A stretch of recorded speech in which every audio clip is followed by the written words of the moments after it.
On December 23, 2020, Kennedy Maxey, a 7-year-old black girl in Atlanta, Georgia, was gunned down.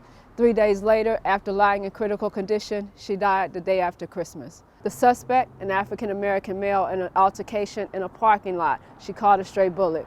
Where was Black Lives Matter's voices? Where was the black outcry that we have all the time when protesting occurs? Where was the voice of the black community and the outcry that comes up in the face of brutality at the hands of police? We're here to talk about it. These are Pivotal Times with your host, Pivotal Sales. As a Christian who is an African American and a mother of 12 African American children, I like to kind of give some insight. Well, number one, accountability is a challenge for us. We are so used to seeing lives murdered innocently at the hands of a system and being sent to jail for unjust reasons that it's really difficult to send another one to jail, even if it's a righteous cause. Number two, unfortunately, when an individual in the African American community commits a violent crime, the narrative is that the whole race has committed the crime and not the individual. It's hard for us to point out the individual wrong without the condemnation of the whole race. We do not want to be seen as those who actually are condemning the race of people, the way that people have been categorized when they call out the individual.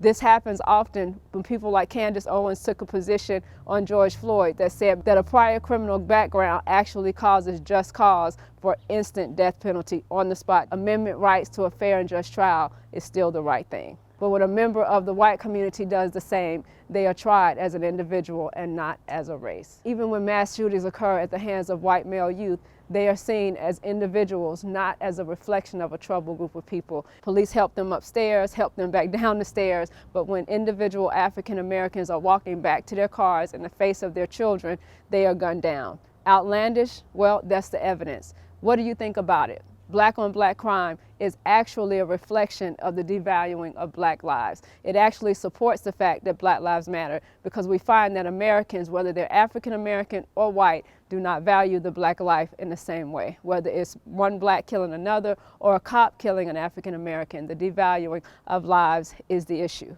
They don't only just matter when a police takes our lives, they matter when we take each other's lives. And the fact that African Americans will target another African American life quicker than any other reflects the fact that it's a devaluing of the black life. Thank you so much for taking time out to listen. Listen, it's Pivotal, signing off with caps. Drop a line below. Let us know what you think about black on black crime and Black Lives Matter. Remember this, bow before God, stand before men, and be well.